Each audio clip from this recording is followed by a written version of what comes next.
¿Y si te dijera que estamos tan cerca del regreso de Cristo, que la maldad ya no se esconde, sino que se celebra como si fuera una virtud? ¿Y si te dijera que lo que antes causaba indignación, ahora se aplaude y se promociona como normal, aceptable e incluso deseable? No es exageración. Es la realidad espiritual que estamos viviendo, una realidad que se ha ido instalando lentamente como una niebla densa que adormece la conciencia, ciega el discernimiento y apaga el fuego del espíritu. Estamos siendo testigos de un fenómeno alarmante. El mundo no solo ha dejado de prepararse para el regreso de Jesús, está preparándose para resistirlo. El pecado ya no duele, la oscuridad ya no asusta, la inmoralidad ya no perturba. Hoy todo se justifica con discursos bonitos, con filosofías de inclusión, de aceptación, de vivir tu verdad. Pero la verdad no es relativa. La verdad no cambia con las modas ni con las generaciones.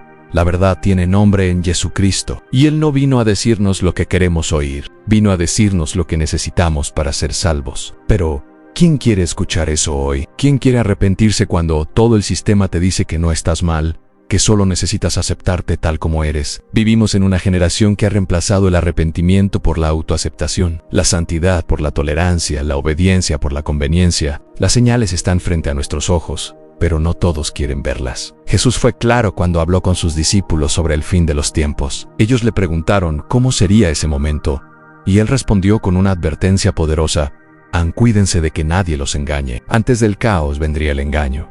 Antes de la destrucción, la confusión. Y esa es la etapa que estamos viviendo ahora. No estamos viendo simplemente una sociedad perdida. Estamos viendo una humanidad engañada por ideologías, por medios de comunicación, por líderes espirituales tibios que prefieren el aplauso del hombre a la aprobación de Dios.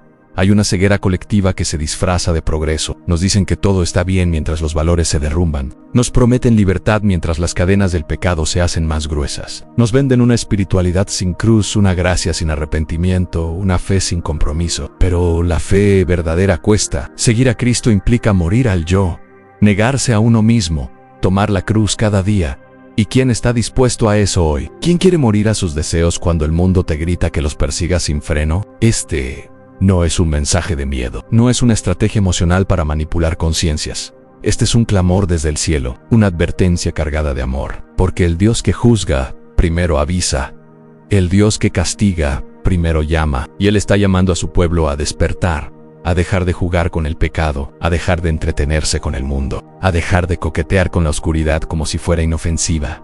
Porque la oscuridad no solo te rodea, te penetra si no estás cubierto por la luz de Cristo. Jesús dijo que en los días antes de su regreso, la humanidad estaría viviendo como en los tiempos de Noé, comiendo, bebiendo, casándose, trabajando, planificando, sin sospechar que el juicio estaba a punto de caer. Todo parecía normal, todo parecía tranquilo, pero la calma no siempre es señal de paz. A veces es la antesala de la tormenta, y eso es lo que está ocurriendo. Muchos se sienten cómodos porque sus vidas parecen estables. Sus agendas están llenas, sus cuentas están ordenadas, pero su alma está vacía, su espíritu está apagado. Están tan concentrados en lo material que no ven lo espiritual. El Espíritu Santo sigue hablando, pero la gente está demasiado distraída para escucharlo, demasiado ocupada, demasiado entretenida, demasiado satisfecha con lo que el mundo ofrece como para sentir la necesidad de lo que el cielo está por derramar. Pero el derramamiento no será para todos, será para los que estén despiertos.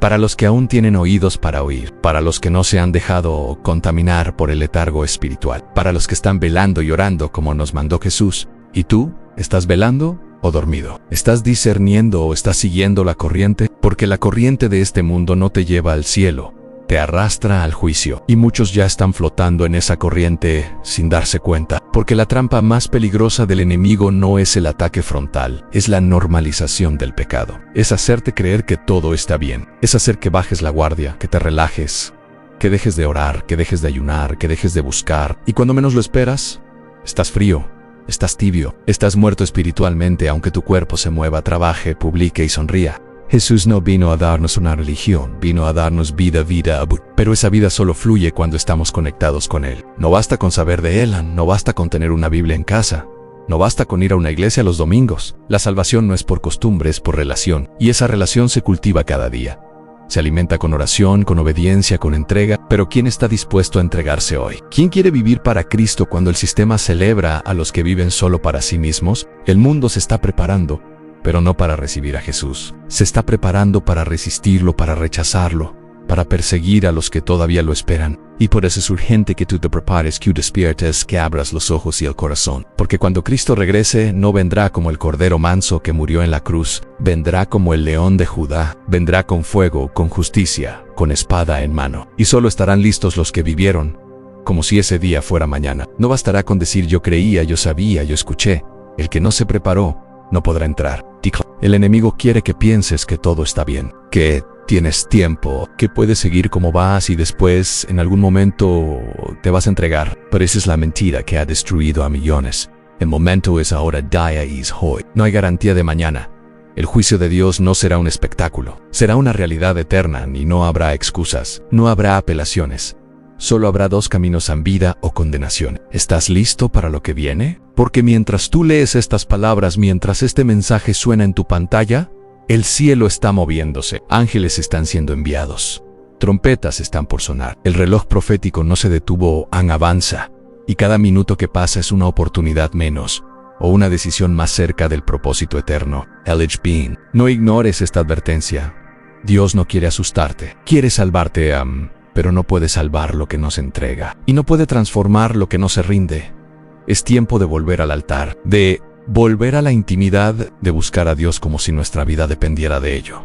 Porque en realidad, depende. No hay salvación fuera de Cristo. No hay seguridad fuera de su voluntad. No hay vida verdadera fuera de su presencia. Todo lo demás es un espejismo, un reflejo vacío de lo que el alma anhela, pero nunca podrá conseguir sin Jesús. Hoy eth el día. Este es el llamado ¿y tú responderás? El orgullo no es solo un pecado más en la lista de lo que Dios condena. Es, sin lugar a dudas, la raíz de todos los demás pecados. Es el origen de la rebelión. Es la semilla de la caída. Fue el orgullo lo que transformó a Lucifer, un ángel de luz, en Satanás, el adversario. No fue la lujuria, no fue la mentira, no fue la avaricia. Fue el deseo de ocupar un lugar que no le pertenecía. Lucifer no quiso seguir adorando. Quiso ser adorado, no quiso someterse a Dios. Quiso ser Dios, esa fue la primera guerra espiritual. Y no ocurrió en la tierra, ocurrió en el cielo mismo. Allí comenzó la batalla entre la humildad divina y la arrogancia destructiva. Y ese mismo espíritu sigue operando hoy. Se ha disfrazado de muchas formas, se ha infiltrado en todas las culturas, se ha instalado en los corazones como si fuera parte del carácter natural. Perono Lois. El orgullo es una distorsión del alma. Una infección espiritual que comienza como un pensamiento y termina como un estilo de vida. Hoy vivimos en una sociedad que no solo acepta el orgullo, lo exalta y lo glorifica, lo premia. Vivimos en la era del yo, en mi verdad, mi decisión, mi deseo, mi cuerpo, mi plan, mi éxito. Todo gira en torno a uno mismo. Ya no se trata de Dios ti. Y ese cambio de enfoque es sutil, pero mortal. En las redes sociales se construyen altares para el ego. La gente publica no lo que edifica, sino lo que impresiona. No lo que transforma, sino lo que atrae más atención. Vivimos una cultura que idolatra la imagen, el número de seguidores, el reconocimiento. Pero ¿de qué sirve que el mundo te aplauda si el cielo está en silencio? ¿De qué sirve que todos admiren tu vida si Dios no puede habitar en ella? El orgullo te hace creer que estás bien cuando estás lejos. Te hace sentir fuerte cuando estás quebrado. Te convence de que no necesitas ayuda, ni guía, ni redención. Pero ese es el mayor engaño. El orgullo no siempre se expresa con gritos, muchas veces susurra.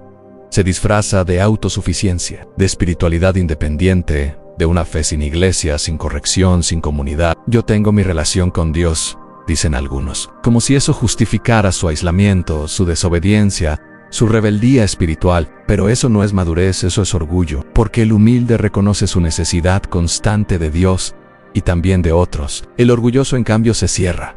No escucha, no cambia, no se rinde. En Jesús fue el ejemplo supremo de humildad. Siendo Dios, no se aferró a su divinidad, sino que se despojó de sí mismo, tomó forma de siervo y se humilló hasta lo más bajo. Y nosotros, a veces, ni siquiera queremos pedir perdón, ni siquiera queremos admitir cuando estamos equivocados, ni siquiera aceptamos que alguien nos corrija. Pero la corrección no es un castigo, es una bendición. Dios corrige a los que ama. Si te está mostrando áreas donde el orgullo ha tomado control, no es para avergonzarte, es para liberarte. Porque el orgullo no solo afecta tu relación con los demás, afecta tu relación con el cielo. La Biblia lo dice, claro, Dios resiste a los soberbios, pero da gracia a los humildes. ¿Sabes lo que eso significa? Que puedes estar orando, ayunando, sirviendo, y aún así ser resistido por Dios. Si tu corazón está lleno de orgullo, puedes tener palabras correctas pero motivos incorrectos. Puedes predicar humildad y vivir arrogancia.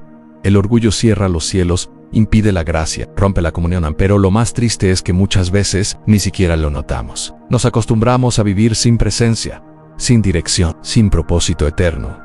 Nos contentamos con la apariencia, con lo externo, con el ruido, pero por dentro estamos vacíos. Y ese vacío lo llenamos con logros, con títulos, con dinero, con relaciones, con reconocimiento.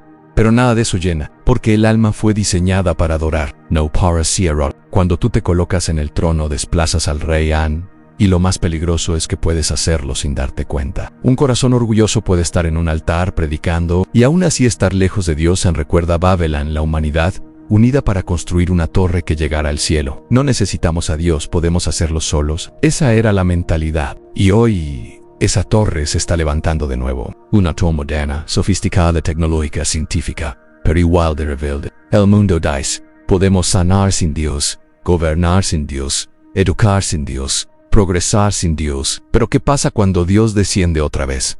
¿Qué pasará cuando su gloria se manifieste? ¿Qué torre resistirá su presencia? El orgullo no solo te aleja de Dios, te hace creer que no lo necesitas. Y cuando alguien no cree que necesita a Dios, ¿quién lo puede salvar? Esa es la condición más trágica. El enfermo que no acepta que está enfermo no buscará medicina. El perdido que no cree estar perdido no buscará dirección.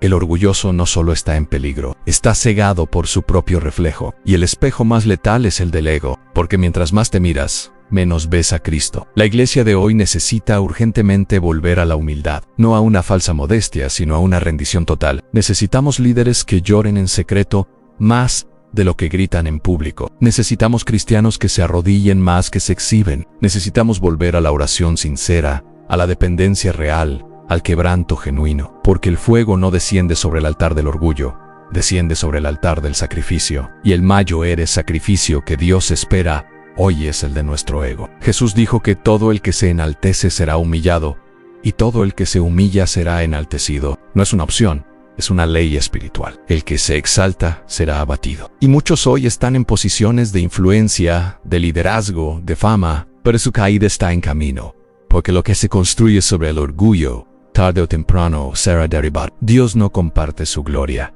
y no porque sea egoísta, sino porque la gloria solo puede habitar donde hay humildad. ¿Y tú? ¿Dónde estás parado hoy? ¿En la plataforma de tu ego o en la roca de tu rendición? ¿Estás viviendo para impresionar o para agradar? ¿Estás buscando reconocimiento o transformación? Examina tu corazón. Pídele al Espíritu Santo que te revele cualquier rincón oculto donde el orgullo se haya instalado. No es fácil admitirlo, pero es necesario, porque solo el que reconoce su enfermedad puede ser sanado. Solo el que se postra puede ser levantado. Este es un tiempo de gracia, pero también de juicio. Dios está purificando su iglesia. Está sacudiendo estructuras.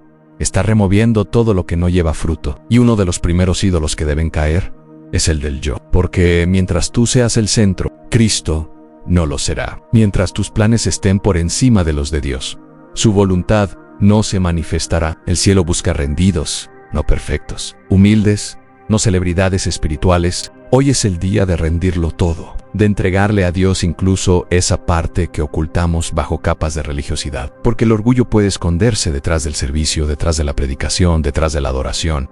Pero Dios no mira lo externo. Él ve el corazón, y si encuentra humildad derrama su gloria. Pero si encuentra arrogancia, no porque no ame, sino porque no puede habitar donde no hay reverencia. No permitas que el enemigo robe tu destino a través del orgullo. No pierdas tu llamado por una actitud que puedes cambiar hoy. Humíllate bajo la poderosa mano de Dios, y Él te exaltará cuando sea tiempo. No busques subir tú, deja que Dios te levante, porque lo que Dios levanta, permanece, pero lo que el hombre edifica con orgullo, se desmorona con el viento. Hoy es día de regresar al secreto, de arrodillarte, de confesar, de soltar, porque solo el humilde puede cargar la gloria, y solo el que reconoce su nada, recibe el todo de Dios. En la lujuria ya no se esconde, no necesita hacerlo, porque la generación actual no solo la tolera, la exalta. Lo que antes causaba vergüenza, hoy provoca aplausos. Lo que antes se tapaba, hoy se muestra con orgullo. Vivimos una era en la que el corazón ha perdido la sensibilidad espiritual,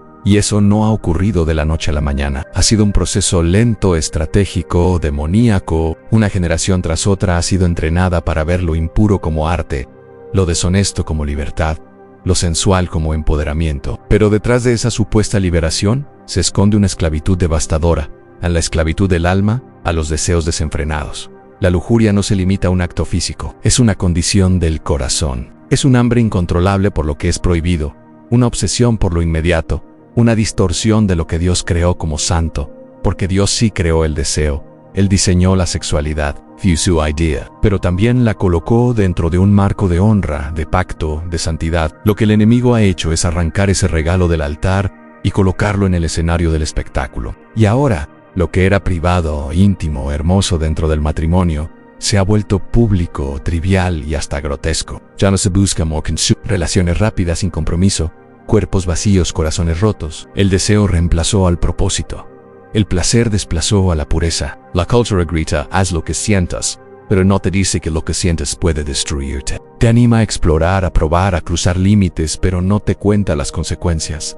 No muestra las cicatrices. Y la iglesia, en muchos casos, ha guardado silencio. Se habla poco del pecado sexual porque incomoda, porque toca fibras sensibles, pero la palabra de Dios no está sujeta a nuestras emociones. Está diseñada para salvarnos. Y si Dios habla claro sobre la lujuria, es porque Él conoce el precio que tiene. Romanos capítulo 1 nos muestra el resultado de una generación que cambió la gloria de Dios por imágenes de hombres corruptibles, y como consecuencia fueron entregados a pasiones vergonzosas. ¿Lo leíste bien? No es que Dios los empujó al pecado, es que se alejaron tanto que Él los dejó seguir su camino. Y eso es lo más temible del juicio divino. No siempre llega con fuego y terremotos. A veces llega en forma de indiferencia, cuando Dios ya no interrumpe tus decisiones, cuando ya no sientes convicción, cuando lo prohibido deja de parecer peligroso. La lujuria comienza en los ojos, pero termina en el alma. Lo que ves, lo que consumes, lo que alimentas, forma parte de ti. Jesús dijo que el ojo es la lámpara del cuerpo. Si tu ojo está limpio, todo tu cuerpo estará lleno de luz. Pero si tu ojo está contaminado, ¿qué clase de tinieblas están invadiendo tu ser? Hoy el entretenimiento está saturado de imágenes que no solo excitan los sentidos, sino que endurecen el corazón. Videos, series, música, redes sociales, todo está diseñado para estimular, para entretenerte hasta que pierdas la batalla más importante, a la de la santidad. El enemigo sabe que si puede controlar tu pureza, puede contaminar tu propósito, porque un corazón impuro se aleja de la voz de Dios. La lujuria no solo afecta a tu cuerpo, te desconecta del cielo, apaga la oración, adormece la conciencia, rompe la intimidad con el Espíritu Santo. A lo que empieza como curiosidad termina en esclavitud. Y muchas veces la gente no lo nota, porque el pecado se convierte en rutina. Lo que antes ofendía ahora se justifica. Lo que antes se confesaba ahora se normaliza. Pero Dios no ha cambiado su estándar. Él sigue buscando corazones limpios, no perfectos, limpios. Jesús dijo, han bienaventurados los limpios de corazón, porque ellos verán a Dios. ¿Y si no vemos a Dios porque nuestra mirada está contaminada? ¿Y si no sentimos su presencia porque nuestro corazón está dividido entre el altar y la pantalla? ¿Y si la razón por la que no experimentamos avivamiento es porque hemos permitido que la lujuria nos robe la pasión? La lujuria es un enemigo silencioso. No siempre se manifiesta con actos visibles. A veces está en la intención, en el pensamiento, en el deseo no rendido. Y si no se enfrenta con la verdad, crece, se convierte en una fortaleza. Y lo más trágico es que la generación actual la ha convertido en cultura. La modestia es ridiculizada. La castidad es vista como atraso. La fidelidad es vista como debilidad. Pero el cielo no aplaude lo que el mundo celebra. El cielo honra lo que el mundo rechaza. Y Dios sigue llamando a su pueblo a santidad. La santidad no es represión, no es legalismo, es libertad. Es vivir sin cadenas. Es experimentar el amor de Dios sin obstáculos. Porque el amor de Dios no solo te abraza, te limpia, no solo te consuela, te transforma. Y cuando tú realmente has sido tocado por ese amor, ya no deseas lo que te contamina, ya no te atrae lo que te lastima, porque el alma encuentra en Dios lo que nunca hallará en el pecado en plenitud. ¿Estás alimentando tu espíritu o tu debilidad? ¿Estás consumiendo contenido que te acerca a Dios o que te anestesia el alma? Es hora de tomar decisiones radicales, de apagar lo que contamina, de cortar con lo que destruye, de renunciar a lo que el Espíritu Santo te ha mostrado. Porque no se puede vencer lo que se justifica, no se puede sanar lo que no se confiesa, y no se puede ser libre de lo que amas en secreto. Hoy es el día de elegir pureza, no por religión, sino por convicción, no por miedo, sino por amor. Si estás luchando, no estás solo. Todos hemos tenido que librar esa batalla. Pero la buena noticia es que no peleamos con nuestras fuerzas. El Espíritu Santo está listo para ayudarte. Él no vino a condenarte, vino a restaurarte, pero necesita acceso, necesita espacio, necesita que le digas, aquí está mi debilidad, aquí está mi tentación, aquí está lo que me cuesta soltar. Y cuando tú le entregas eso, Él comienza a obrar. No hay cadena que el poder de Dios no pueda romper. No hay adicción que su amor no pueda sanar. No hay oscuridad que su luz no pueda disipar. Pero el milagro comienza con una decisión, con una rendición. Con un grito honesto, Dios limpióme, Dios libérame. Dios, purifícame y Él lo hará. Porque no hay corazón sincero que Él haya rechazado. No hay lágrima de arrepentimiento que no haya sido escuchada. No hay altar de humildad que no haya sido visitado por su gloria. Hoy, más que nunca, el mundo necesita ver a una generación que brille con pureza, que no se avergüence de vivir en santidad, que no tenga miedo de ser diferente, porque la luz no fue hecha para esconderse, fue hecha para iluminar. Y si tú decides vivir en pureza, serás esa luz.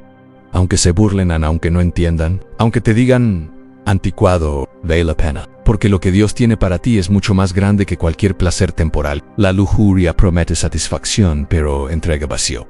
Te seduce con brillo, pero termina en oscuridad. Pero Cristo ofrece vida, vida en abundancia, vida con propósito, vida que no termina con la muerte. ¿Qué eliges hoy? ¿Lo instantáneo o lo eterno? ¿Lo fácil o lo verdadero? ¿El deseo de la carne o la plenitud del espíritu? Dios te está llamando a no para juzgarte, sino para levantarte, para restaurarte, para devolverte lo que el pecado te robó, pero solo si estás dispuesto a rendir incluso eso, porque donde termina la lujuria, comienza la verdadera libertad. La avaricia ya no se ve como un pecado. Hoy se celebra, se presume, se viste de virtud. Vivimos en una sociedad que ha reemplazado los valores eternos por números en una cuenta bancaria. Ya no se mide el carácter, se mide el capital. Ya no se examina el alma, se examina el estatus. El éxito ya no se define por quién eres en Dios, sino por lo que tienes en el bolsillo. Pero, ¿de qué sirve llenar las manos si el corazón está vacío? ¿De qué sirve ganar el mundo si pierdes tu alma? Jesús fue claro cuando dijo: "En donde esté tu tesoro, allí estará también tu corazón". Y la pregunta que hoy debes hacerte es: ¿dónde está tu tesoro? ¿Está en la presencia de Dios o en la acumulación de bienes? ¿Está en el altar o en el almacén? ¿Está en el cielo o en lo terrenal? Muchos corazones hoy están enterrados en ambiciones, en marcas, en cuentas bancarias, en metas que solo alimentan el ego pero no nutren el espíritu. No se trata de tener, se trata de vivir para tener. Ese es el problema, porque el dinero en sí no es el enemigo. El amor al dinero lo contamina todo. Ese amor desordenado que convierte un recurso en un ídolo, una herramienta en un Dios. Y lo más peligroso es que ese Dios moderno se infiltra hasta en la iglesia. Hay creyentes que miden la bendición por el carro que manejan y no por la paz que habita en su alma. Hay líderes que predican prosperidad pero se olvidan de predicar cruz, arrepentimiento y obediencia. Se habla de éxito pero no de santidad. Se ora por multiplicación pero no por transformación. ¿De qué sirve un templo lleno si el Espíritu Santo está ausente? ¿De qué sirve una cuenta llena si tu propósito está vacío? La avaricia no siempre se presenta como codicia grosera. A veces se esconde detrás de la productividad, detrás de la excelencia malentendida, detrás de la motivación financiera. Y mientras más acumulas, menos espacio queda para lo eterno. Porque el alma fue creada para adorar, no para almacenar. Y cuando lo material se convierte en el centro de tu vida, lo espiritual se vuelve una excusa. Cuando el dinero manda, la fe se vuelve opcional. Cuando tu agenda gira en torno al éxito terrenal, la voluntad de Dios queda en segundo plano. Hoy vemos cómo familias se rompen por dinero, hermanos que se traicionan por herencias, amistades que se enfrían por negocios, iglesias que compiten por ofrendas. ¿Es esto lo que el reino de Dios representa? ¿Es este el evangelio que Cristo entregó con sangre? No, hermano, no lo es. Él vino a salvar, no a vender, a dar vida, no a promover marcas. Su gloria no está en lo que brilla ante los ojos del mundo, sino en lo que permanece ante los ojos del cielo. Y es que la avaricia tiene una voz sutil. Te dice: solo un poco más. Cuando tengas eso, serás feliz. Solo trabaja más duro y lo lograrás. Después tendrás tiempo para Dios. Pero ese después nunca llega, porque el corazón avaro nunca se sacia. Siempre quiere más reconocimiento, más aplausos. Potter. Y mientras más persigues ese más lejos quedas del llamado de Dios, porque el reino no se edifica con ansiedad, sino con obediencia. No se sostiene con ambición, sino con fe. Jesús fue contundente cuando preguntó: ¿de qué le sirve al hombre ganar el mundo entero si pierde su alma? Y hoy muchos están vendiendo su alma en cuotas. Un poco de integridad por una mejor posición, un poco de fe por una buena oferta, un poco de santidad por un contrato. Pero Dios no puede ser comprado. Su favor no se obtiene con cifras, sino con obediencia. Su presencia no habita en cuentas, sino en corazones rendidos. La Biblia está llena de advertencias sobre los peligros del amor al dinero. El apóstol Pablo escribió que los que quieren enriquecerse caen en tentación y lazo, y en muchas codicias necias y dañosas que hunden a los hombres en destrucción y perdición. ¡Qué palabras tan fuertes! No está diciendo que el dinero sea malo, sino que el deseo insaciable por él lleva al alma a hundirse. Y ese hundimiento es lento, progresivo, silencioso. Comienza con pequeñas concesiones y termina con una vida sin propósito eterno. ¿Y qué hay de tu vida? ¿A qué estás dedicando tus días? ¿Por qué te esfuerzas cada mañana? ¿Estás construyendo un imperio terrenal o estás sembrando para la eternidad? Porque llegará el día en que todo lo que vemos pasará. Las casas, los carros, las joyas, los títulos, todo se quedará. Pero lo que haces en obediencia a Dios, eso permanece. Eso trasciende. Eso brilla incluso cuando todo lo demás se apaga. Hoy más que nunca, el discernimiento es urgente, porque el sistema actual nos ha programado para creer que tener más es sinónimo de estar mejor. Pero esa es una gran mentira. Hay quienes lo tienen todo y están vacíos. Hay quienes lo han alcanzado todo y no tienen paz. Porque la verdadera prosperidad no está en la cuenta, está en la conciencia. No está en lo visible, está en lo eterno. Dios nos llama a ser mayo herredomos, no esclavos, a administrar lo que tenemos, no a ser poseídos por ello, a usar los recursos para extender el reino, no para alimentar el ego. Y si tus decisiones financieras te están alejando de Dios, entonces no son bendición, son distracción. Si tu trabajo te impide orar, si tus metas te alejan del propósito, si tus logros te llenan de orgullo, ten cuidado, porque el éxito sin dirección divina es fracaso disfrazado. Jesús dijo que no se puede servir a dos señores, o se sirve a Dios, o al dinero. No es posible hacer ambas cosas. Puedes tener dinero y servir a Dios, sí, pero no puedes servir al dinero y decir que amas a Dios. El dinero debe estar bajo tus pies, no sobre tu corazón. Debe ser un siervo, no un amo. Y solo tú puedes decidir a quién vas a rendirle tu vida. Porque en el día del juicio, Dios no te preguntará cuánto ganaste, sino cuánto diste. No te preguntará cuántos seguidores tuviste, sino a cuánto serviste. No te pedirá tus estados financieros, te pedirá cuentas de tu fidelidad. Y ese día no importará si fuiste el más exitoso en la tierra, sino si fuiste bien al cielo. Hoy es el día de poner las cosas en orden, de revisar tus prioridades, de examinar tus motivaciones. ¿Estás edificando sobre la roca o sobre la arena del sistema? ¿Tu fe depende del banco o del altar? ¿Tu identidad está en Cristo o en tu posición social? Porque la avaricia se combate con generosidad, se vence con entrega, se rompe con gratitud. Y solo un corazón lleno del Espíritu Santo puede discernir cuando cruzaste la línea de lo sano hacia lo que te esclaviza. La avaricia te promete seguridad, pero te deja ansioso. Te promete éxito, pero te llena de vacío. Te ofrece libertad, pero te encadena. Jesús, en cambio, te ofrece paz, te ofrece dirección, te ofrece propósito. Y lo mejor es su regalo es eterno. No caduca, no depende de la economía, no fluctúa con la bolsa de valores. Su reino no está en crisis, en su amor no sube ni baja, y su bendición no añade tristeza con ella. ¿Estás dispuesto hoy a soltar, a rendirle incluso eso? Porque a veces, el mayor acto de fe no es recibir. Y es decir, Señor, si esto me aleja de ti, no lo quiero. Si esto endurece mi corazón, me desprendo. Si esto alimenta mi orgullo, te lo entrego. Y cuando haces eso, cuando decides vivir para agradar a Dios antes que impresionar al mundo, entonces conoces la verdadera riqueza a la presencia de Dios en tu vida. La avaricia puede estar disfrazada de motivación, de progreso, de buena administración, pero el Espíritu Santo revela la verdad. Y si hoy, mientras lees esto, sientes convicción, no la escucha esa voz suave que te llama de vuelta al altar. Porque lo que el mundo llama éxito muchas veces es el camino hacia la perdición, pero lo que Dios llama fidelidad es el verdadero tesoro. No te acomodes en lo que este sistema te vende. No aceptes el estándar de una generación que cambió la gloria de Dios por cifras en una pantalla. Levántate como luz, vive diferente. Da con alegría, administra con sabiduría. Inviértelo todo en lo que permanece, porque al final de tus días, no será tu cuenta la que hablará por ti, será tu corazón. Y si tu corazón fue hallado fiel, humilde, generoso, libre de avaricia, entonces oirás esas palabras que valen más que todo el oro del mundo. Bien, siervo fiel, en lo poco fuiste fiel, sobre mucho te pondré. Entra en el gozo de tu Señor. Una de las señales más alarmantes y peligrosas de los últimos tiempos no es el caos visible en las calles, ni siquiera las guerras, pestes o terremotos.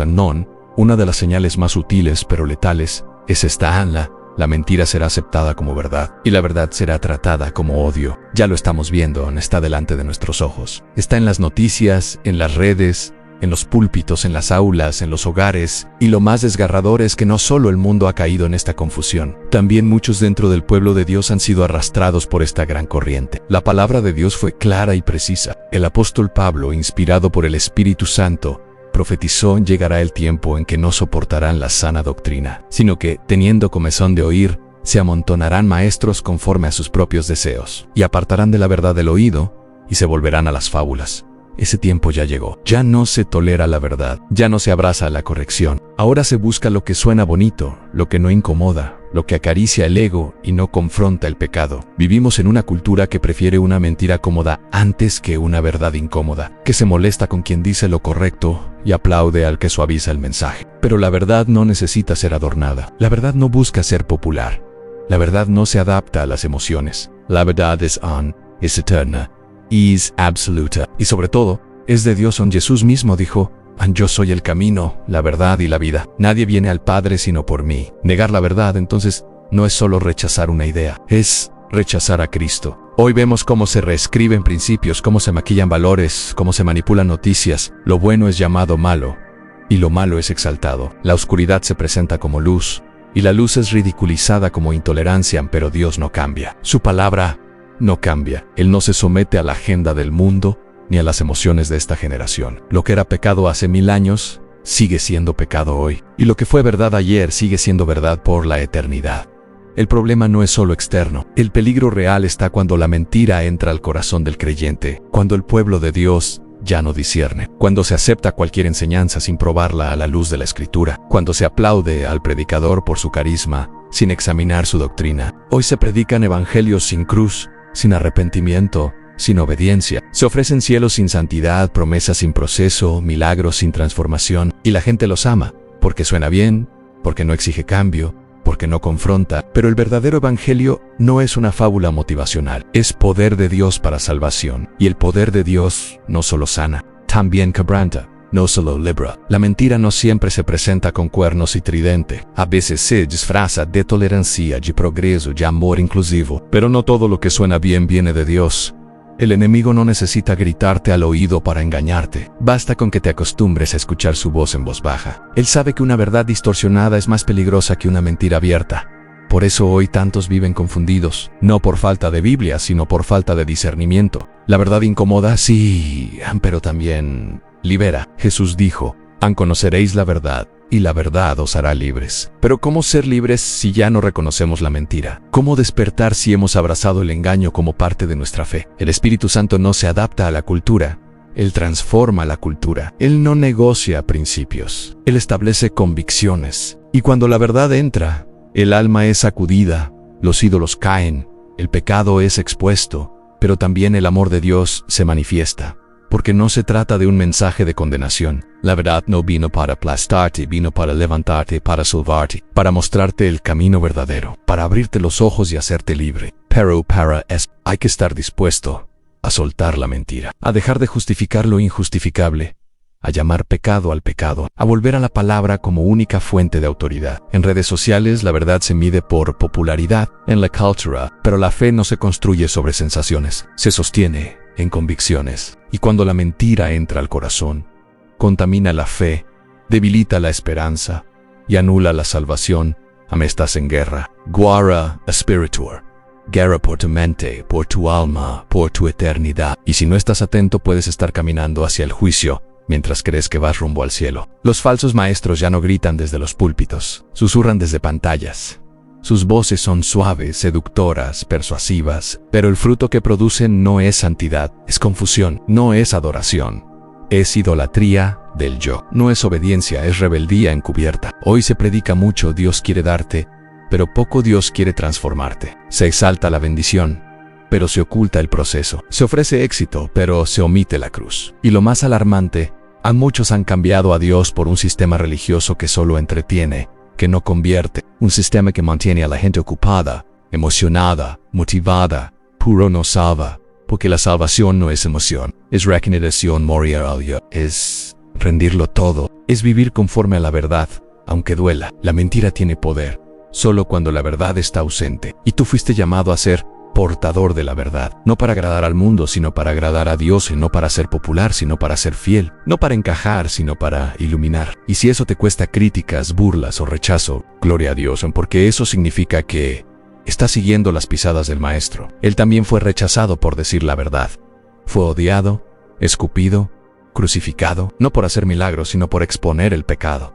Y si eres su discípulo, ¿esperas un trato diferente? La verdad divide, sí Aín, pero también santifica. Jesús oró: santifícalos en tu verdad. Tu palabra es verdad. Y si queremos ser santos y queremos ver a Dios, debemos abrazar la verdad, vivir la verdad, predicar la verdad, aunque el mundo entero la rechace. Porque el cielo no se abre a los acomodados, se abre a los valientes, a los que no negocian sus convicciones, a los que prefieren agradar a Dios antes que agradar a los hombres. ¿Y tú? ¿Estás dispuesto a defender la verdad? ¿A vivir conforme a ella?